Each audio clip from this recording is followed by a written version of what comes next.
Paz, amada igreja, paz, amados irmãos, que a graça do nosso Deus esteja com cada um de vocês, meus queridos.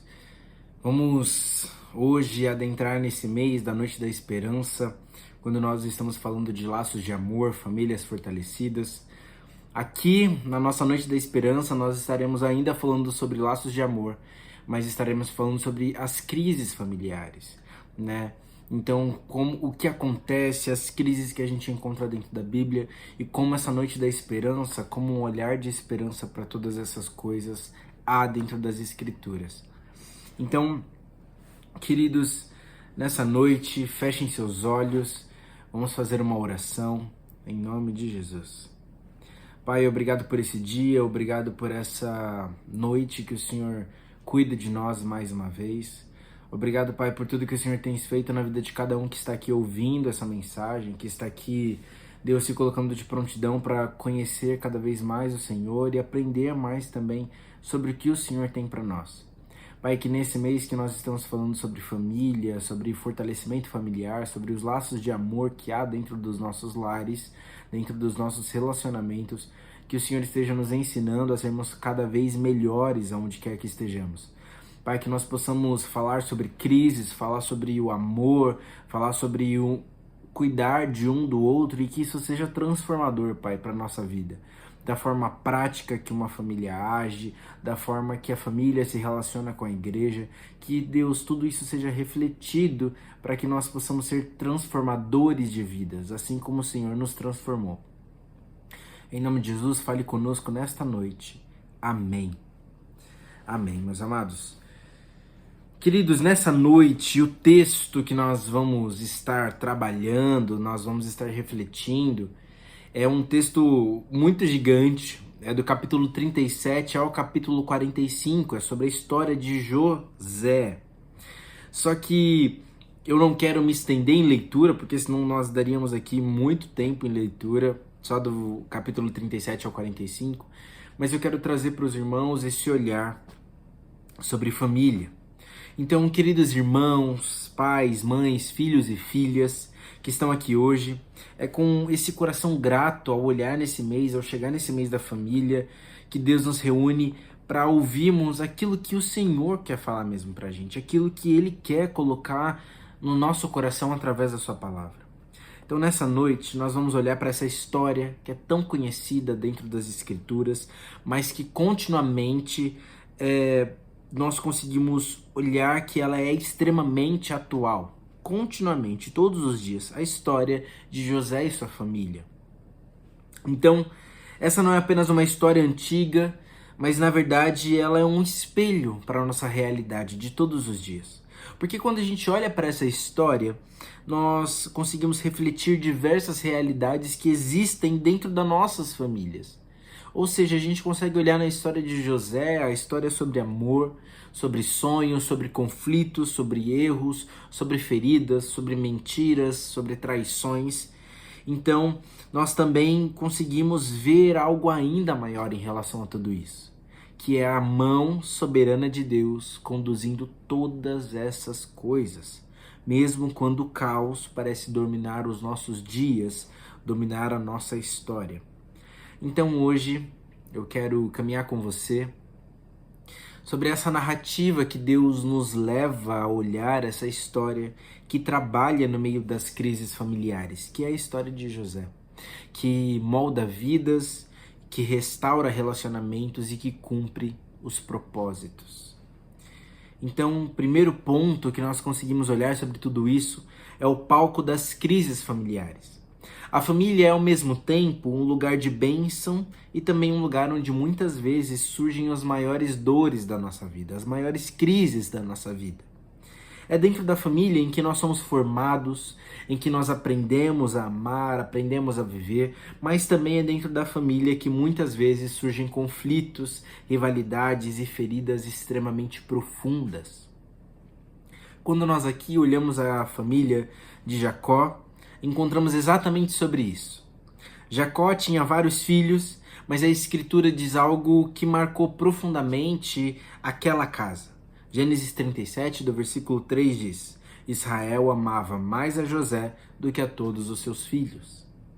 É como um sinal desse favoritismo, Jacó dá a José uma túnica e como sinal desse favoritismo, Jacó dá a José uma túnica especial, a famosa túnica de muitas cores, mostrando o favoritismo, mostrando o amor a mais em relação aos outros filhos. O que poderia parecer apenas um gesto de carinho, na verdade se torna uma semente de divisão dentro dessa casa, dentro desse lar. Os irmãos perceberam que José era tratado de uma forma diferente e o coração deles então começa a se entristecer, começa a se encher de inveja. Só que além disso, José começou a ter sonhos. Sonhos que apontavam para algo grande que Deus faria na sua vida. Mas aqueles sonhos não foram recebidos com alegria por aqueles que ouviam. Foram recebidos com ódio. A Bíblia nos diz no versículo 4, dizendo: seus irmãos o odiavam e não podiam falar com ele pacificamente. E assim, a gente, olhando para nossa casa, olhando para outras famílias, quantas famílias hoje vivem algo parecido?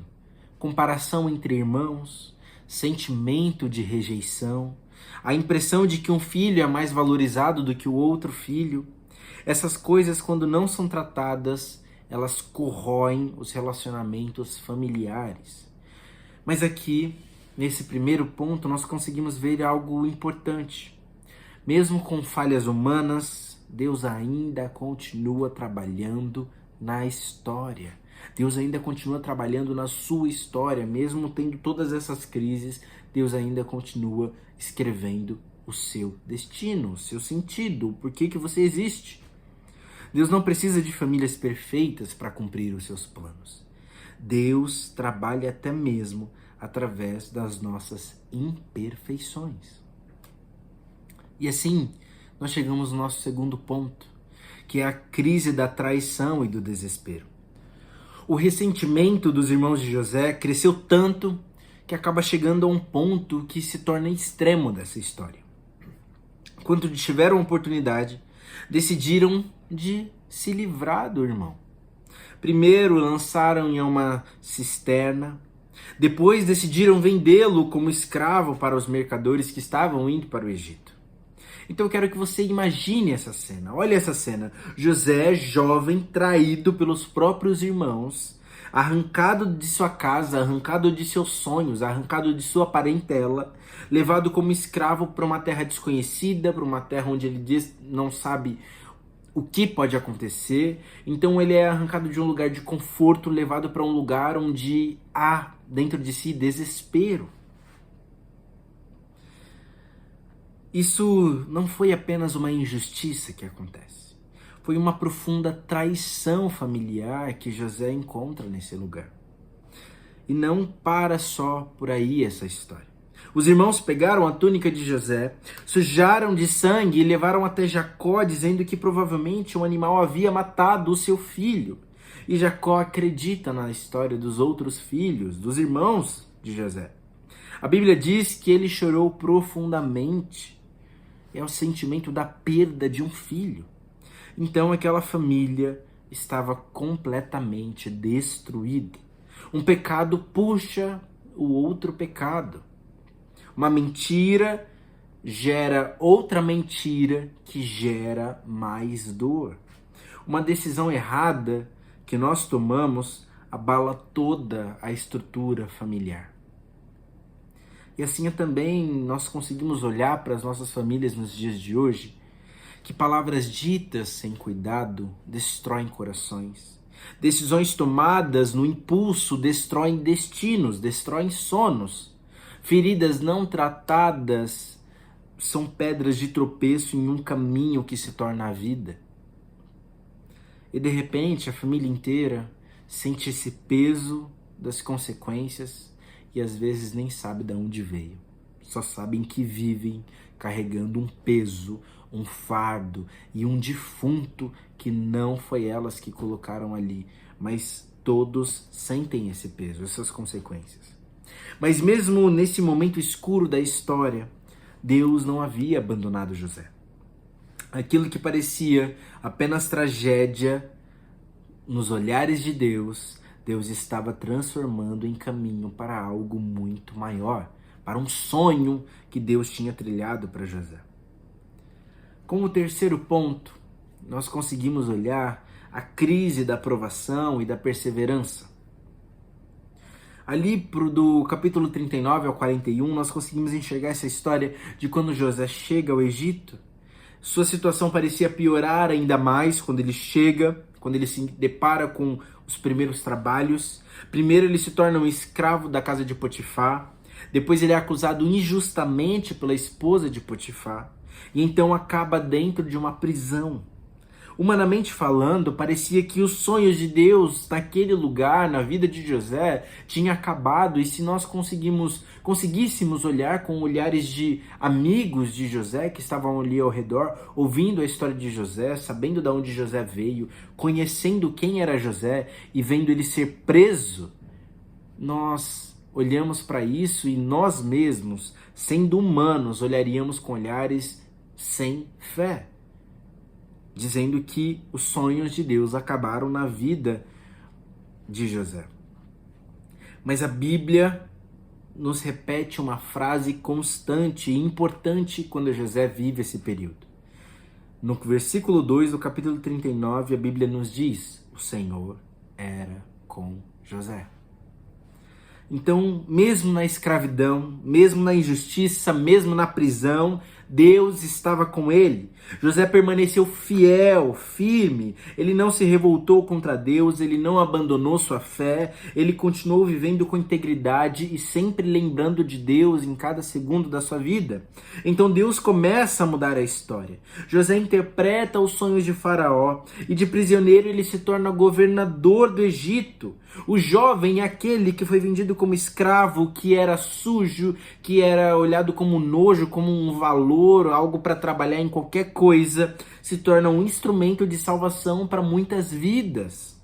Aquilo que parecia derrota na vida dele, como um desprezado, como alguém que perdeu os sonhos, perdeu o futuro sendo preso, aquilo se torna uma outra história. O que era derrota, na verdade, se torna uma preparação para algo maior.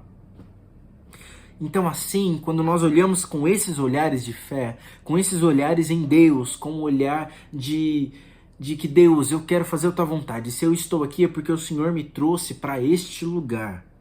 Se eu estou vivendo sobre essas duras palavras, essas dores profundas, eu quero que o Senhor me ensine e me prepare nesse lugar de dor.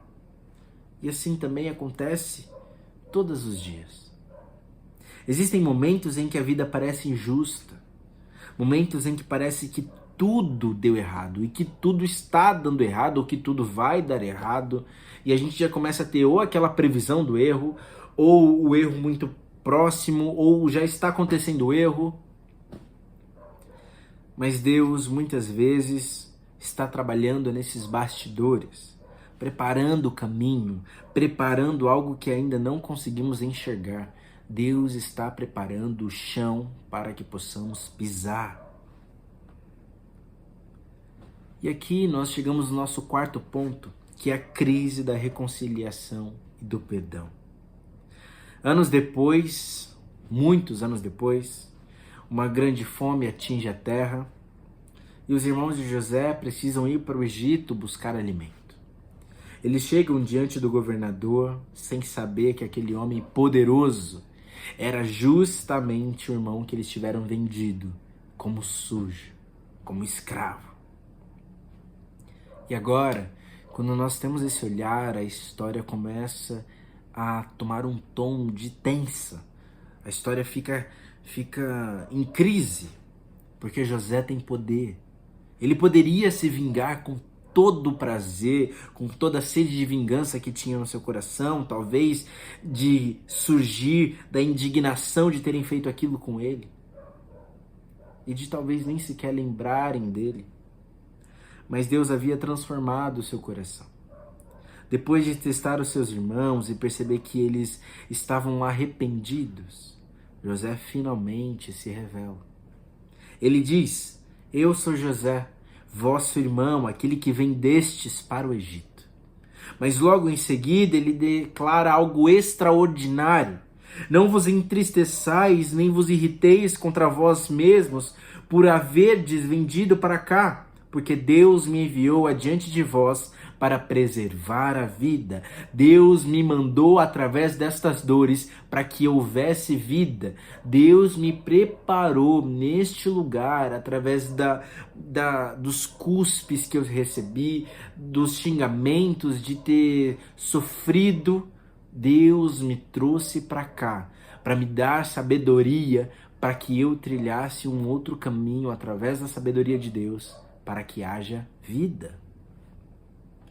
E aqui nós conseguimos olhar essa visão de José, não só de uma visão espiritual extremamente impressionante dele, em uma fé no Senhor, de Deus colocar e transformar esse coração, e ele compreender que a dor que ele passou, a sujeira que ele viveu, o preparou para ser governador do Egito, mas também nós conseguimos olhar a extrema maturidade espiritual de José. Maturidade em Deus. Ele consegue enxergar a mão de Deus conduzindo toda a história, desde o primeiro momento em que ele nasceu até o momento de agora e até os momentos futuros entregues na mão de Deus. Então, José, olhando seus irmãos, ele os perdoa. O perdão não apaga o que aconteceu com José, mas o perdão abriu caminho para uma restauração familiar. E aqui eu concluo esta noite, meus irmãos, dizendo que o Deus que trabalha nas nossas famílias é o mesmo Deus que quando há erros, há crises, mesmo quando a família parece quebrada, esse nosso Deus ainda está trabalhando, nosso Deus ainda está cuidando, nosso Deus não para de trabalhar. Nosso Deus está zelando por nós. Porque é isso que a história de José nos ensina de uma forma poderosa. Apesar das dores, apesar das crises, apesar da exclusão, José reconheceu que Deus estava trabalhando desde o início. Deus trilhou todo o caminho. Deus nunca desamparou José. E essa história aponta para algo que nós conseguimos olhar até ainda maior. Ela nos aponta para Jesus. Assim como José foi traído por seus irmãos, Jesus também foi traído. Assim como José sofreu injustamente, Jesus também sofreu de forma injusta. Mas através desse sofrimento, Deus transformou e trouxe a salvação para muitos. Transformou vida e trouxe essa salvação para muitos. Cristo morreu na cruz para nos reconciliar com Deus. E através desse amor, nós também somos chamados a viver o perdão em Jesus, a viver a restauração e reconciliação dentro das nossas famílias. Por isso hoje Deus nos chama a algumas atitudes. Primeira, que possamos orar mais por nossas famílias. Segunda, que tenhamos humildade para reconhecer todos os nossos erros. Em terceiro lugar, que sejamos pessoas dispostas a perdoar. E que mesmo em meio às crises, nós possamos confiar que Deus continua escrevendo a nossa história. Ele é o Deus que transforma o mal em bem. Ele é o Deus que restaura famílias. E Ele continua trabalhando em nossas vidas hoje e para todo sempre. Que o Senhor fortaleça as nossas famílias, cure nossas feridas e conduza o seu amor entre todos nós. Que seja assim para todos sempre, em nome de Jesus. Amém. Queridos, que vocês tenham uma ótima noite, que essa noite da esperança vocês compartilhem com a sua família, compartilhem com os familiares, com a sua família, com amigos, e que a graça do nosso Deus esteja conduzindo cada um de vocês, aonde quer que vocês estejam, meus irmãos. Um abraço. Que Deus os abençoe e cuide de vocês.